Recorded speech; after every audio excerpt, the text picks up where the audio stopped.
Hi, welcome to all.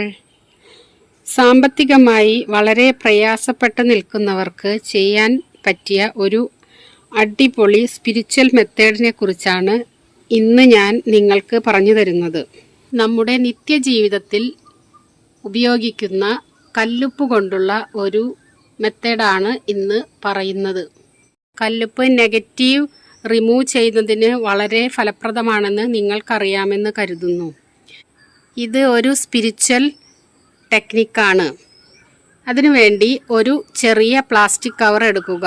ആ plastic കവറിൽ ഒരു ചെറിയ പിടി കല്ലുപ്പ് ഇടുക. അതിനുശേഷം ഈ കവർ നന്നായി കെട്ടുക. കെട്ടിയതിനു ശേഷം നിങ്ങളുടെ പേഴ്സിനകത്ത് ഈ കവർ വയ്ക്കുക. ഉപ്പ് നിറച്ച ഈ കവർ പേഴ്സിനകത്ത് വയ്ക്കുക. പേഴ്സിനകത്ത് വയ്ക്കുന്ന സമയത്ത് പേഴ്സിൽ ബില്ലുകളോ ബസ് ടിക്കറ്റോ ട്രെയിൻ ടിക്കറ്റോ എന്നിവയൊക്കെ ഇല്ലാതിരിക്കാൻ പ്രത്യേകം ശ്രദ്ധിക്കുക. ഇത് ഒരാഴ്ച നിങ്ങൾ ഈ പേഴ്സിനകത്ത് സൂക്ഷിക്കുക. ഒരാഴ്ച കഴിയുമ്പോൾ ഈ ഉപ്പ് ചിലപ്പോൾ ചെറിയ രീതിയിൽ അലിയാൻ തുടങ്ങുമായിരിക്കും. അതുകൊണ്ട് തന്നെ ഈ ഉപ്പ് ഒരാഴ്ച കഴിഞ്ഞതിന് ശേഷം കവറിൽ നിന്നെടുത്ത് കളഞ്ഞ് കുറച്ച് ഉപ്പ് വേറെ നിറയ്ക്കുക. കവർ നല്ലതല്ലെങ്കിൽ ആ കവറും കൂടെ മാറ്റുക. ഇങ്ങനെ ഒരു മാസമെങ്കിലും നിങ്ങളുടെ പേഴ്സിനകത്ത് ഉപ്പ് എടുത്തു വയ്ക്കുക. പിന്നെ മറ്റൊരു കാര്യം കൂടി, ഉപ്പ് കവറിനകത്ത് വെച്ച് കവർ പേഴ്സിനകത്ത് സൂക്ഷിച്ചു വെക്കുന്ന സമയത്ത് നിങ്ങളുടെ മനസ്സിൽ പണവുമായി ബന്ധപ്പെട്ട എല്ലാ നെഗറ്റീവ് എനർജികളും എല്ലാ നെഗറ്റീവ് നിങ്ങളുടെ ഫീലിങ്സും ഇമോഷൻസും ഈ ഉപ്പിനകത്തേക്ക് ട്രാൻസ്ഫർ ചെയ്യുന്നതായി സങ്കല്പിച്ചുകൊണ്ട് വേണം ഇങ്ങനെ വെക്കാൻ.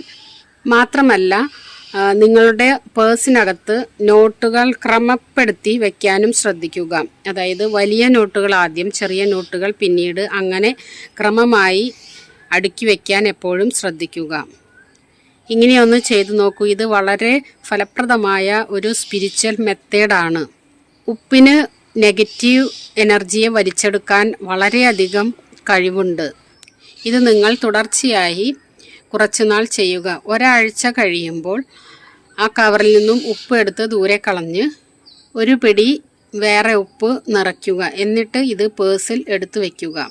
ഇത് വളരെ അധികം റിസൾട്ട് തരുന്ന ഒരു മെത്തേഡാണ്. നിങ്ങളുടെ പണവുമായി ബന്ധപ്പെട്ട എല്ലാ നെഗറ്റീവ് എനർജികളും ഇതിലൂടെ നീക്കം ചെയ്യാൻ നിങ്ങൾക്ക് സാധിക്കും.